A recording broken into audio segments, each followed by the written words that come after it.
தலைக்கறி குழம்பு பண்ண போகிறோம். அது எப்படி பண்ணலாம் அப்படின்றத இப்போ பார்க்க போகிறோம். அதுக்கு முன்னாடி நம்ம சேனலை சப்ஸ்கிரைப் பண்ணாதவங்க சப்ஸ்கிரைப் பண்ணிக்கோங்க. அதுக்கு பக்கத்தில் இருக்க பெல் பட்டனை ப்ரெஸ் பண்ணிக்கோங்க. அப்போ தான் நான் போடுற வீடியோ உடனுக்குடனே உங்களுக்கு வந்து சேரும், நீங்களும் பார்க்கலாம். இப்போ குழம்பு எப்படி பண்ணுறதுன்னு பார்க்கலாம். ஒரு ஆட்டுத்தலை க்ளீன் பண்ணி எடுத்து வச்சுருக்கோம். சின்ன வெங்காயம் 100 கிராம் இருக்கும், எடுத்து பொடியாக கட் பண்ணி வச்சுருக்கேன். எப்பயுமே நான்வெஜ் செஞ்சோன்னா சின்ன வெங்காயம் போட்டால் தான் ரொம்ப ருசியாக இருக்கும். அதனால் முடிஞ்ச அளவுக்கு சின்ன வெங்காயமே போடுங்க. நான்வெஜ் எது செஞ்சாலுமே சின்ன வெங்காயம் யூஸ் பண்ணிக்கோங்க. சின்ன வெங்காயம் பொடியாக கட் பண்ணியிருக்கேன். தக்காளி 2 அதையும் கட் பண்ணி எடுத்து வச்சுருக்கேன். இந்த ஸ்பூனில் 1 ஸ்பூன் இஞ்சி பூண்டு பேஸ்ட் எடுத்திருக்கேன். ஒரு துண்டு தேங்காய், 1/2 ஸ்பூன் சோம்பு எடுத்திருக்கேன். இதை வந்து நம்ம அரைச்சி பேஸ்ட்டாக எடுத்துக்கலாம். மல்லித்தூள் இதில் 2 ஸ்பூன் போட்டிருக்கேன். மிளகாத்தூள் 1/2 ஸ்பூன், மிளகுத்தூள் 1 ஸ்பூன், கரம் மசாலா தூள் 1 ஸ்பூன், மஞ்சள் கொஞ்சம். இது மட்டும்தான் தேவை. தாளிக்கிறதுக்கு 4 கிராம்பு, இது மாதிரி குட்டி சைஸில் 5 பட்டை எடுத்திருக்கேன். ஏலக்காய் 4, ஒரு அன்னாச்சி பூ எடுத்திருக்கேன். கருவேப்பிலை கொஞ்சம். இது தாளிக்கிறதுக்காக. எண்ணெய் ஊற்றிக்கலாம். தலைக்கறின்றதுனால அதிக கொழுப்பு இருக்கும், அதனால் இதுக்கு எண்ணெய் கம்மியாகவே ஊற்றிக்கிட்டால் போதும். ஒரு 50 மில்லி எண்ணெய் ஊற்றிருப்பேன்.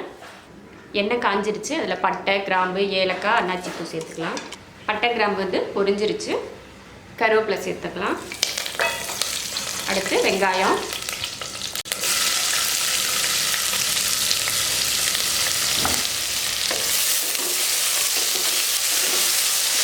வெங்காயத்தை பொன்னிறமாக வதக்கியாச்சு. பச்சையாக இருக்கக்கூடாது வெங்காயம், இந்த மாதிரி நல்லா ப்ரௌனாக வதங்குற அளவுக்கு வதக்கிக்கணும். இப்போ தக்காளி சேர்த்துக்கலாம். வெங்காயம் வதங்கிடுச்சு. இஞ்சி பூண்டு பேஸ்ட் போட்டுக்கலாம்.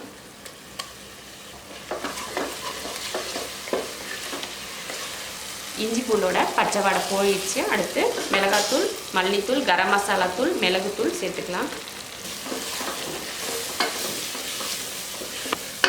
மசாலா இது போல் எண்ணெயில் வதக்கி விட்டுட்டு தலைக்கறியை இதில் சேர்த்துறேன்.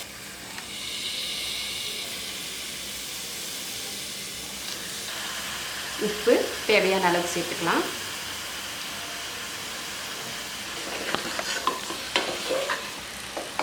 ஒரு 2-3 நிமிஷத்துக்கு நல்லா கிளறி விட்டுட்டு அதுக்கப்புறமா தண்ணி ஊற்றிக்கலாம்.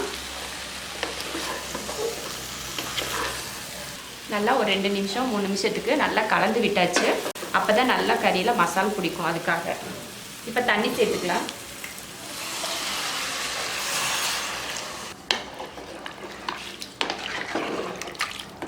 அதிகமாக தண்ணி சேர்க்க தேவையில்லை. கறி முங்குற அளவுக்கு மட்டும் தண்ணி ஊற்றினா போதும். குக்கரில் நம்ம விசில் விட போகிறதுனால அதிகம் தண்ணி வற்றாது, அதனால கம்மியாக தண்ணி ஊற்றிக்கிட்டால் போதும். குக்கர் மூடி போட்டு விசில் போட்டாச்சு. ஒரு 3 விசில் விட்டு ஆஃப் பண்ணிக்கலாம். அதுக்கப்புறமா ஓப்பன் பண்ணி பார்த்துக்கலாம்.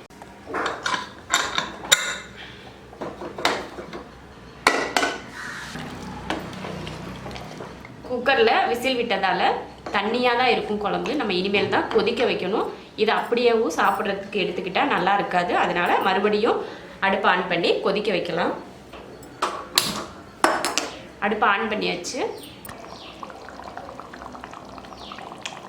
இப்போ குழம்பு கொஞ்சம் வத்தி இருக்கு. இதில் தேங்காய் அரைச்சோம் இல்லையா, அதை இதில் ஊற்றிடலாம்.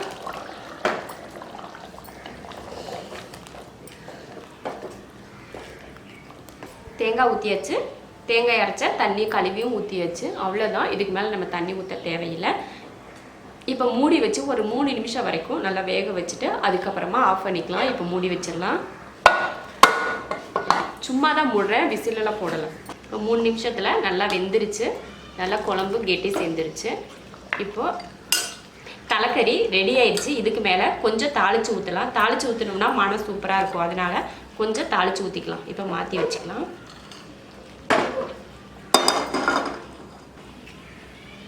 ரெண்டு ஸ்பூன் அளவுக்கு எண்ணெய் ஊற்றிருக்கேன்.